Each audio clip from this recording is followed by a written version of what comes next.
Hey everybody, this is Joel with Inflatable Office. Thanks for joining us today. We're going to go ahead and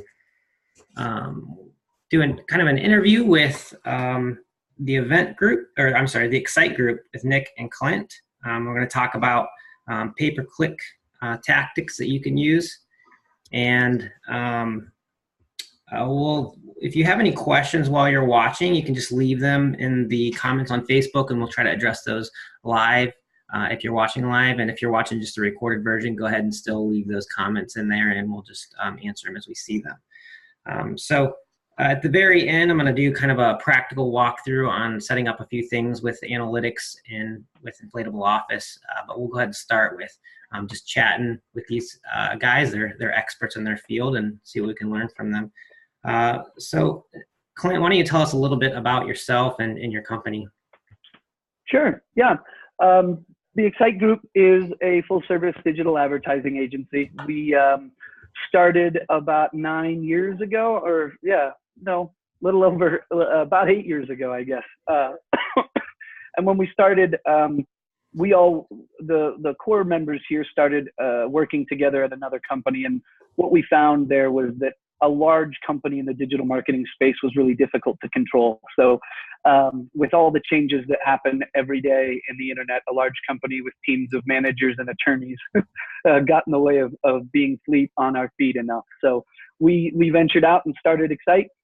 Nick was one of the founding people that came over with us. And we started thinking we were just going to be a little pay-per-click company, 4 or 5 of us, and that's what we would do. And today we have 30 plus employees, and we do front end and back end development and social media, and pay-per-click advertising, of course, is our sweet spot, but SEO and video production and all sorts of things. Cool, very good. And Nick, why don't you tell us a little bit about yourself? So like Clint said, we all worked together at the previous company, and so I came over with them to start this. And basically what my role here is one of the chief strategists for any account. So I work with all of the account managers and all of the accounts to find ways to be more agile, more efficient with their budget, make sure performance is where it needs to be, and that sort of thing. Cool. Great. And it sounds like you guys have a wide range of abilities that your company can handle. So clients, why would they want to hire an agency or a company like you guys over just hiring an individual to help them with their marketing? I think it's easy for us to sort of get mired down into software and technologies and the intricacies of digital marketing. And I think the benefit of Excite, we don't have any software that's any different than anybody else. It's not like we've, while I am fully proud of our people, it's not because we're the smartest people in the world. What happens with digital marketing innately is the process that you go through to determine what levers you should pull. So I think what sets Excite apart is our processes and the attention to detail our folks pay, as well as really getting to know our clients and understanding what their goals are and what their challenges are first. Not just hey, we're experts in X field and we know how to pull different levers to make sure that your marketing works. Everyone, even in this space, in the inflatable space, one rental company is not the same as another. And so I think that's what I would say is our people and our processes are what really set us apart. Okay, great. So yeah, and if you're just joining us, we're doing an interview with the Excite group, Clint and Nick, and then we're going to talk about top tactics you can use for pay-per-click. So let's go ahead and start with some questions. What's the purpose of using site analytics and conversion tools related to pay-per-click? Why do you need to do that? I think quickly, the reason that it's so important is that most pay-per-click technologies, including Google Ads out of the box, are mired in what I'll call last click attribution, which means the very last thing that someone does on their journey to knowing you is the thing that gets the credit. So if I click on a pay-per-click ad and I come to your website and I fill out the form to rent a piece of equipment, right, then pay-per-click is going to get the credit for that. But if I'm having a birthday party for my daughter and I go to Google and I'm doing some searching, and maybe I click on your paid ad and I come to your website and I find a couple bounce houses that would be great for my daughter, I'm not going to make that decision on my own. My daughter seems to go through what she's into about every other day. So maybe one day it's Fortnite and the next night it's Disney princesses. So I'm going to go home and show that to my wife, likely on a different device, likely then a different way of finding you again. And so while pay-per-click or whatever medium influenced me first was very, very important along my journey, it's not going to be the thing that in the Google Ads portal would get the credit. If I go back later from my desktop with my wife and we find you a different way, or I just remember, you were bigairjumpers.com or something like that, right? So the reason it's important is site analytics and understanding attribution tools allows us to see what things are assisting on our consumers' journey to do business with us. So gives us a fuller picture than just oh man, pay-per-click's working or it's not. Years ago, it was the last thing people did. It typically was lower funnel. That's where it converted, and you could see those conversions in Google Ads and everyone was happy. Today, what's interesting, in the last 2 years, we've seen a huge shift from pay-per-click moving to the last thing people do to one of the first things people do. And the reason for that is we have so much power at our fingertips with these devices, right? And typically, once I find you, I'm going to now go back and look for reviews about your company, reviews about the bounce house potentially that I'm wanting to rent. And so oftentimes pay-per-click ends up assisting more than it does being the last thing people do. Okay. Well, that's it's good just to think about that whole customer journey and all the different parts, because you're right. When you start, when you're looking at buying something, there's several steps you do, and researching what's out there, deciding which one's the best, if you can afford it, and all that other stuff. And so, it's often, I know I myself, I would just think of pay-per-click as like, did it work or not? And so sometimes I'll look at my goals and stuff with pay-per-click, and it's all cut and dry, like, did this work or not? And so I guess my next question would be, if your pay-per-click budget seems to be just kind of breaking even, do you think it's still good to keep it going, or is it should it always be profitable? The first thing I think that's really important is that we have to get results, right? We're not going to be spending money on pay-per-click just for nothing. And when you say if it's breaking even or losing a little money, the question I guess I would pose back to someone who said that is, are we seeing the full picture of the value of it, right? For example, if pay-per-click ended up being something that assisted a lot, but our direct traffic or our organic traffic was showing super profitable, but in analytics, you can see which things assisted on the path. And if a lot of those assists for direct or organic are coming from paid search, you're probably doing far more better than breaking even. And if you took it away, you might be in big trouble. So I think the question is, we'd have to dig into the analytics a little more and see how is it actually performing outside of a last click world? What is it assisting, and what's the revenue attached to those assistants, right? And that's stuff that if your analytics is set up correctly in the back end with Inflatable Office, for example, you can see pretty easily. Great. And just to piggyback off that real quick too, Clint is exactly right. And if you do analyze that data and still determine that with assists and all of that in analytics, you are still 100% just breaking even, to be black and white, then yes, I would say something is broken in the process. It shouldn't be just breaking even with the whole path included, with all of the assists that Clint was speaking to. It shouldn't be a break-even point. Great, thanks. So the next question I have here is the different sources of traffic you get to your website. Some of them will come when they're searching for you on Google. Some will come directly to your website. Some will come from Facebook ads or just your Facebook page, pay-per-click. Should all of these different sources of traffic be considered and treated the same when they come to your website?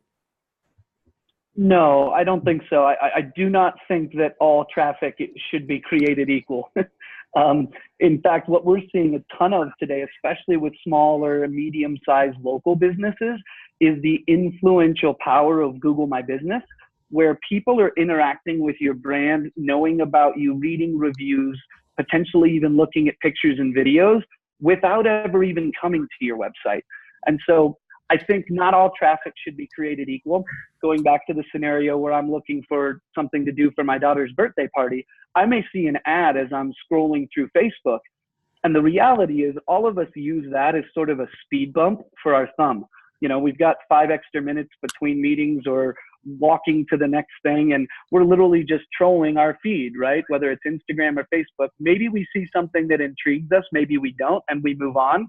That kind of traffic is very valuable, but shouldn't be treated the same way as when later I go sit down and I'm actually looking for the bounce house company, right? That I remember seeing, or I'm looking for that princess castle that I saw.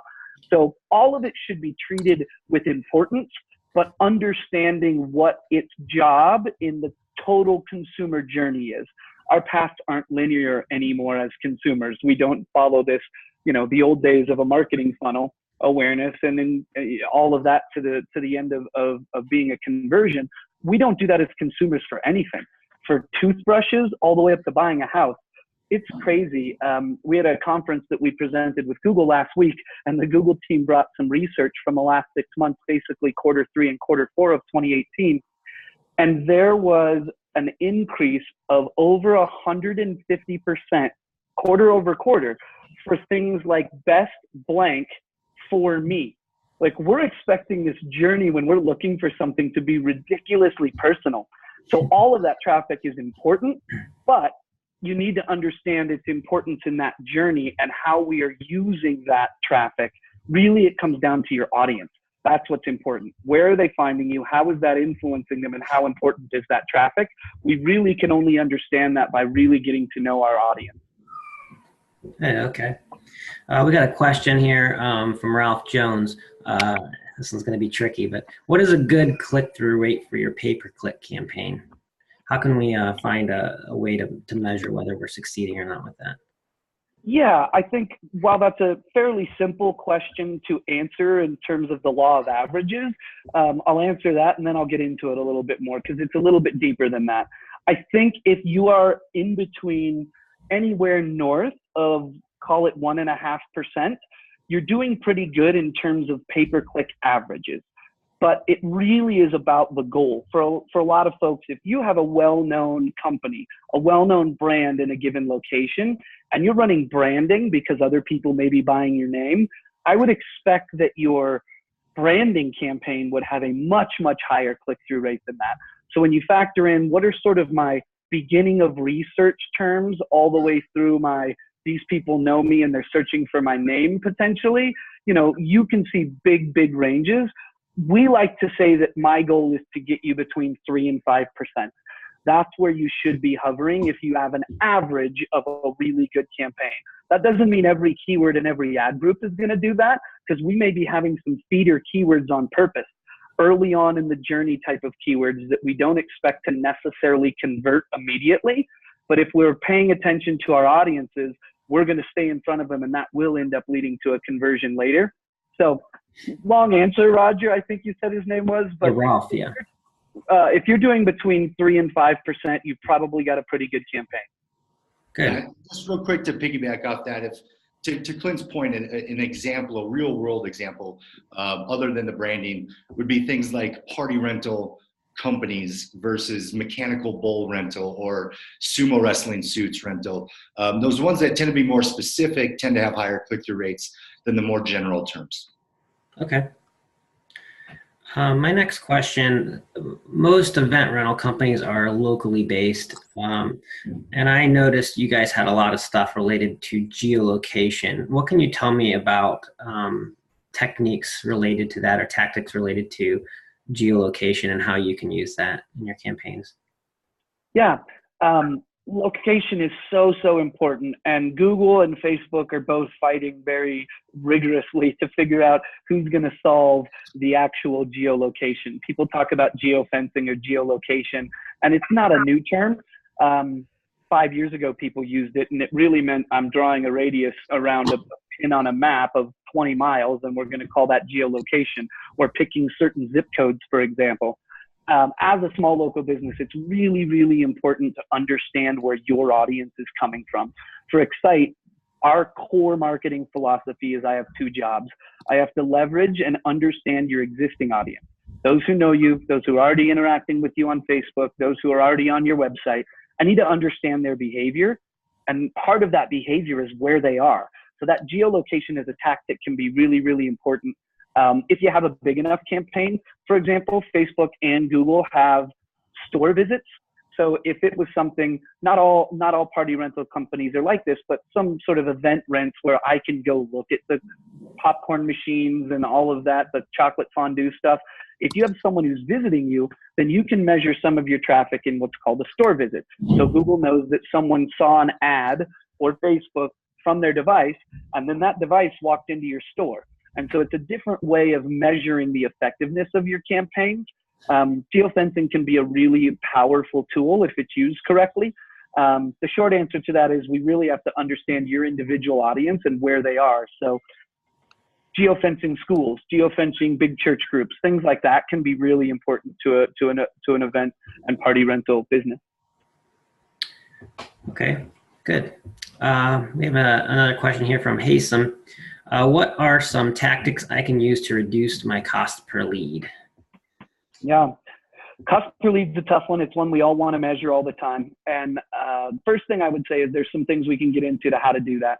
But at the core of it, one of the things we've done ourselves a disservice in digital is that we focus on these crazy metrics that were baked into these platforms. And we come up with these KPIs or key performance indicators, these nuggets of information that tell us that something's working or not working, like what's the click-through rate I should have? What's my conversion rate? What should be a good cost per lead? And in that whole thing, we've become very short-termed. A phrase I use all the time is, as marketers and business owners, we can't focus on short-termism. As a society, we do it. It's baked in, right? We don't want to watch commercials, and we want to record the game or the show, and we want to watch it, and we do it in our own time, and we want it now. So we have a very short-term mind. With tactics in pay-per-click, one of the things that's really important is to make sure that whatever marketing you're doing, you tie the success of that to overall business goals. And I know that sounds very trivial. Like people are like, of course, I have to make money and I want to increase my sales, so I know what my business goal is. But really understanding, if you're running pay-per-click, and Nick used the example, like mechanical bull rental or sumo suits, or those big balls, you know, the human hamster balls. If you know that you want to increase sales in that, tie your goals to your marketing around what kind of increase in sales or rentals you would want to have from a particular item or a group of items. Bounce houses in general versus water slides, or a particular new party thing that is fun like a sumo suit or the mechanical bull, and really try to tie what kind of increase you want to that. That's going to be really important, because again, what we're missing with something like what's my cost per lead is that is a last click mentality. I can only see cost per lead for the things that actually got credit for the sale. And then something like Google Ads or Facebook divides our total spend by the number of conversions and gives us that cost per lead. But if that had a huge role in assisting, you're not going to see that necessarily. So being able to use the data available to us and then understand what is the actual business end goal that's happening as a result of this marketing is where I would start. But specifically in pay-per-click, Hassan, to answer your question, I would really dig into your keywords and understand grouping them by parts of the consumer journey. So like Nick said, things that are really, really broad and early on, party rental companies, bounce house rentals, event rentals near me, versus things that are very specific, anniversary party rental equipment, birthday party rental equipment, you know, princess castles, very specific things like the mechanical bull. If you can start to group your keywords by the type of customer or where that customer is in their journey, you'll understand what you should be paying for those versus things that are going to convert more and have a lower cost per lead. General rule of thumb is the more specific you are, the cheaper it will be. So really taking a look at your match types would be important when you're looking at cost per lead. Are we using broad, modified broad, phrase match, exact match? Are we using a combination of those grouped together in themes like the generic party rentals versus the very specific? That's where I would start, is really looking at those match types. When you're using broad or even modified broad, we're opening up the pool that we're going to show up for potentially, which means we could have a high cost per lead because we're increasing the number of potential people who could come to our website. When you're more laser focused and you get sort of to the nitty gritty of exact, typically what you'll see there is a lower cost per lead. So I'd really take a look at the structure of your ad groups in your campaigns and how you group certain keywords. And then once you do that, pay attention to the match types that you're using within those campaigns. Okay, so it sounds like you're specifically suggesting that you should have multiple campaigns, potentially one focused on the rock wall that you're trying to promote, and the goals should be tied to how many increased sales you're seeing of that rock wall.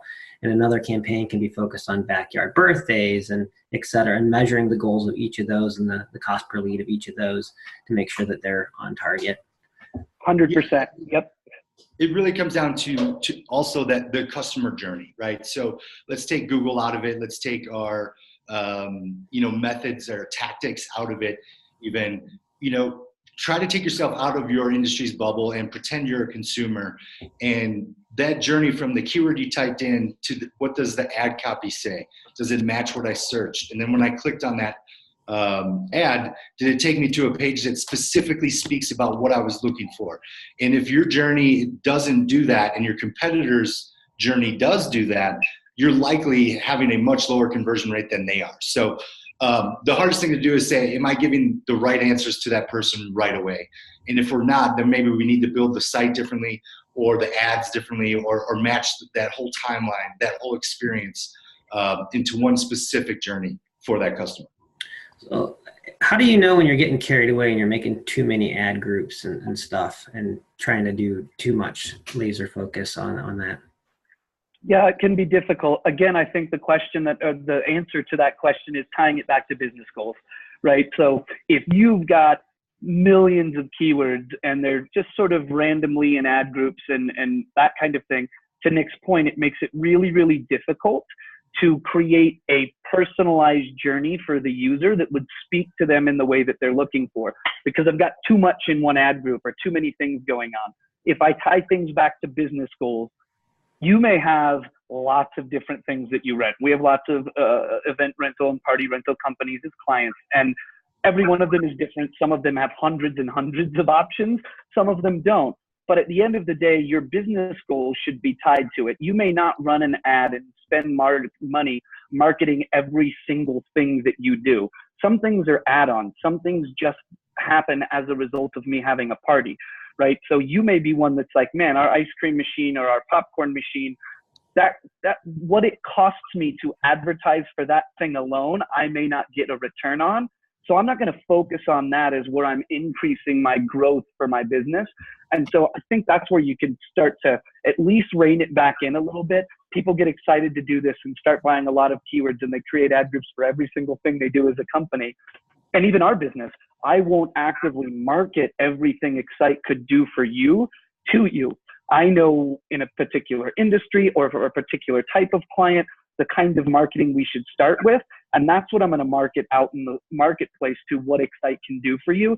I'm not going to create ad groups and ads on Facebook and Google and even spend time optimizing from an SEO perspective, organic search perspective, for every single thing that Excite could possibly do for their client. I know what my personal growth goals are. So I think if you start there, that will help you rein back in that sort of scattered, holy crap, how much is too much and how am I going, and when am I going too far? Good. Yeah, that's helpful. We had a question from Terry that's a little related to this. He says, how many keywords should I have per ad group? Well, that's a tough question to answer because, in my opinion, there's not a hard and fast rule at a number, right? Best practice, people say it's probably going to be really hard to manage if you're over 15 to 20.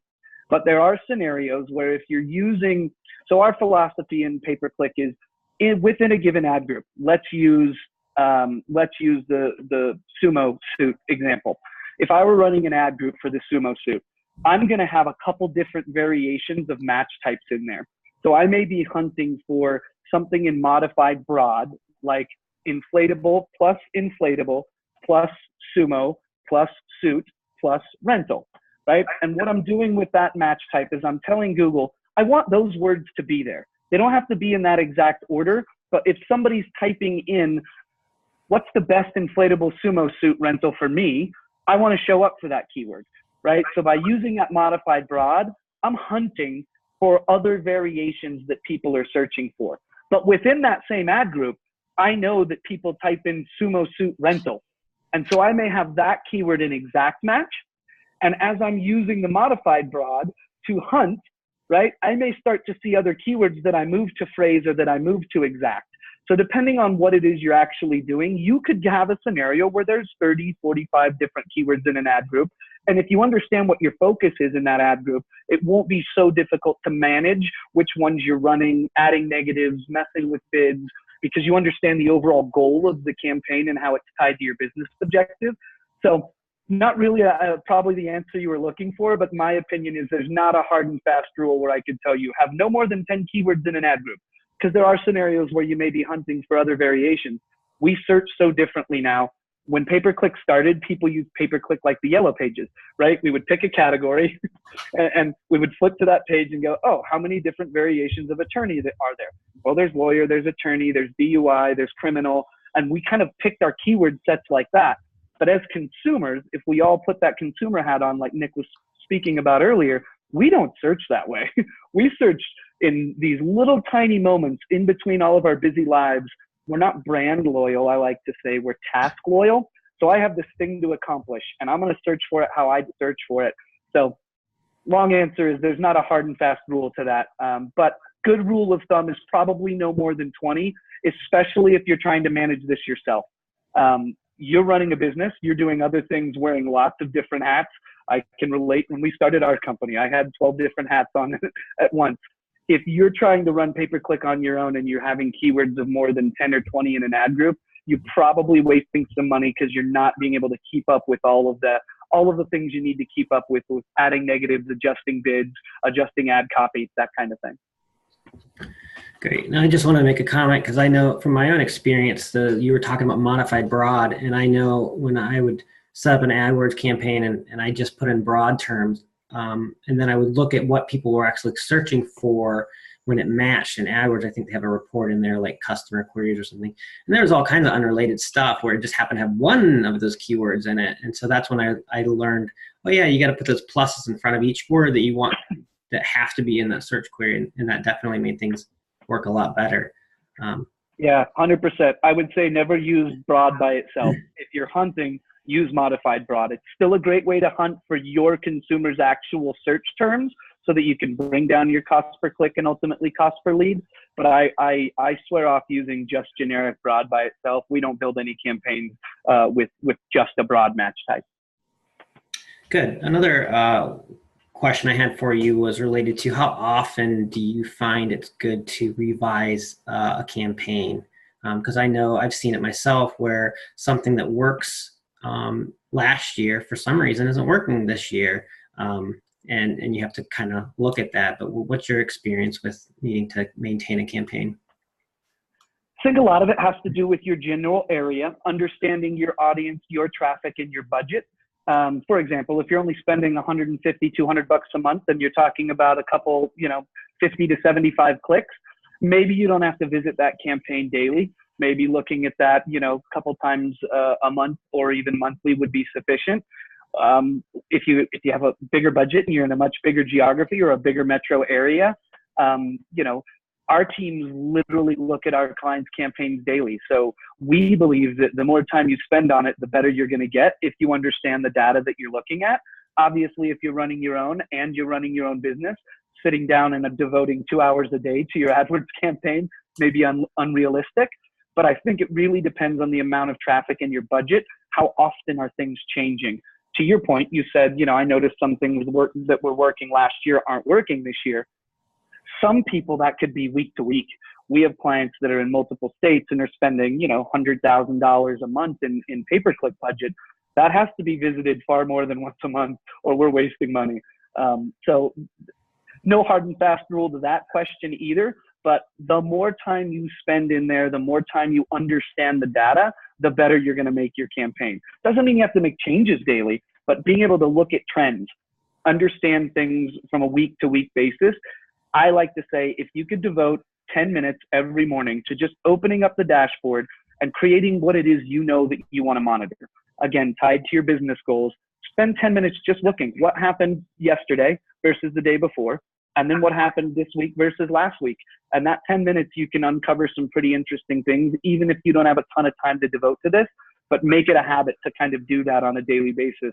First 10 minutes of your day, last 10 minutes of your day, something like that. But what I have found is you have to make it a habit. If you don't, then you go, oh man, I haven't logged into my AdWords account in 2 months and I have no idea what's going on in there. Make it a practice to do it regularly. Okay, great. And last question I had for you guys is, at what budget would it be beneficial for a client to ask you guys for help? If they're super small, they may not be able to afford it, may not be worth each other's times, but at what point would you consider it making sense?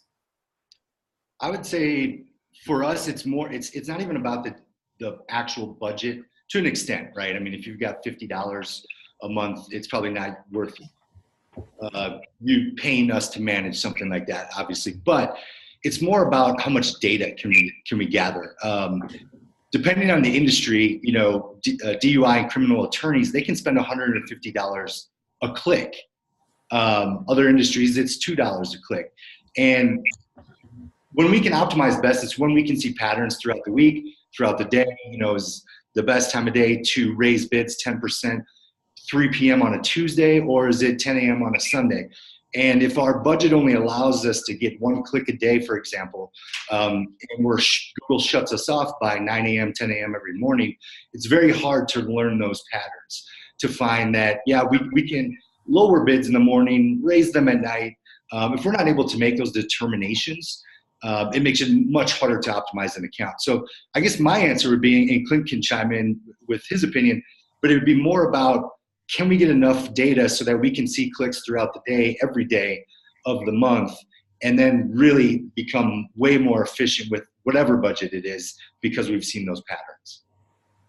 Yeah, I think that's a great answer. The only thing I would chime on to that is, again, I'm not sure it's about budget, but it's about, have you hit a wall, or have you hit a glass ceiling, right? Where you're like, man, I've been running this campaign. It worked 6 months ago, or it worked last year. Now it's not. I keep decreasing my budget. Something's happening. Oftentimes paying for help in that scenario where someone can really dig into your data and help you rearrange things. Impression share is one of those metrics that is so important in pay-per-click. And Nick was hinting at that with, if I've only got the budget for 1 click a day, it's going to be really difficult for my pay-per-click campaign to work. So understanding what are the business goals you're going after. Oftentimes what we do when we take on a client is we scale everything way back to start. Again, going back to our philosophy, I have to understand your existing audience first. Before I can go find you new audiences and grow your business, we need to really understand how the audience that you're already in front of is behaving. And so what we do oftentimes is we'll take someone's campaign and go, okay, you're spending, call it $5,000 a month. We're going to take this down to $1,500 a month and focus on these 3 things where we know we have the budget to be competitive, to show up for enough data. And then we start making that campaign hum. And then we can say, all right, here's the behavior. Here's the kind of bidding and the processes we need in place, landing pages, ad copy, all of that. And then we can start expanding out and going and finding new audiences. Pay-per-click is not the cheapest audience you can go buy for your business, but it is a very important one. So if we can understand it, then we can help you go find other less expensive audiences than just having to have pay-per-click be the thing that's filling your funnel all the time. So that's I guess my answer as well, is if you feel like something was working and it's not anymore, or you've hit this wall where you just can't break through a cost per lead or something, it's probably time to have somebody take a look at it and spend a little more time on it than maybe you're able to do in your own life. Hey, I think that's super smart. I've hired people in the past to help us with ours in another business, and we had it where it was our pay-per-click campaign was doing okay, and we had shrunk it down so much because that was the only way we could get it to make a profit. And when we hired them, they wanted to increase everything, triple the spend, quadruple it, and our cost per lead went way up because it was more general and less targeted. And so I think that's super smart to narrow it first and get good at that, and then look at expanding it intelligently instead of just clicking the add keywords button that Google nicely provides for you. Well, That's sort of the out of the box agency answer. My pay-per-click's not working. Response from agency: you don't have enough money. Yeah. Right? I think that's a canned response that a lot of people use without really getting to know a client's goals. And that's where it starts. What are your goals for your business? Let's focus on that and figure out how to achieve that the best way we can and expand as we learn. Great. And so this was the Excite Group. Nick and Clint were with us talking about top tactics for pay-per-click. So thank you very much, guys, for your time today. And I hope everyone found it useful. Absolutely. Thanks so much for having us. Thanks, Joel. You betcha. So for this last couple minutes here, I'm just going to show you guys some detailed how to integrate with Inflatable Office if you're using that. So give me 1 second here to set that up. So real quick, if you're logged into Inflatable Office, you can click on Settings, go down here under Integration. There's a link that says Google Tracking. So from here, there's 3 empty boxes. You hit Edit at the bottom right. This is where you can paste in your AdWords and analytics codes to track conversions. So there's several different things that are important here.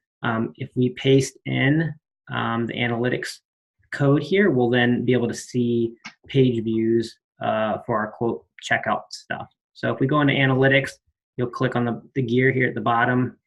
There will be a link in the middle that says tracking info, right? And then you go to tracking code. So you can copy out what's right here by just clicking, hit Control C. Go back over here and you can paste it in where it says Google Analytics code. Farther, there's a section down here where you can link the domains together. This is important for if we're hosting your quote pages. If you're not using our WordPress integration, you'll probably want to do this. So at this point, you'll want to copy this little bit here and make sure they match. So if you need help with this, feel free to reach to our support team. So I'm going to go through this kind of quickly, but so that will then track your, the page views for your quotes and checkouts in analytics. You can do the same thing with AdWords. When you make a new AdWords group, you can get, they call them lead and sales goals set up, and you can paste those. AdWords will provide those codes. You can just paste them in here. And there's little detailed instructions on here on how to modify it so that it includes the event quote amount and the conversion value. So again, this is so that when you run your AdWords campaign, you can see specifically how much money it's helping you produce. Lastly, at the very bottom here, there's a code you can put onto your website. If you're not using our WordPress integration and you have a website, you may want to include this in the header or footer of your site, and then this will help us track where your customer's journey and how it involves the checkout process. The last little thing I wanted to point out was if you are wanting to have specific goals in analytics, there's a way to do that. Click on the gear here, goals. So you can, I usually would recommend setting up at least 2 goals, one for getting a lead, one for booking an event. Again, you can set here this destination, and you can, let's just say lead. So it'll ask you what page to go to. So you can actually make up one here. We can just say like, got a quote.html. And I have a little bit of code here that you can use when you paste it into this sales conversion, right? So you would put in your conversion code for AdWords. And if you put this in here next to it, something like this, you can put in that same name that I was typing in here, get a quote.html. This will send it this little page view so that in analytics you can have a funnel that tracks things like the contract gets signed, did they make a payment, and those kind of details. So again, if you need some help setting this stuff up, we can do that, or I'm sure the Excite group would as well. But as you can tell, there's a lot of little details that are important to make sure you're tracking and that you're performing well in your pay-per-click campaigns. So it's very helpful to have someone on your team on your side who's working for you and those things. So anyway, I hope this was helpful for everybody, and thanks for your time. Thanks, everyone.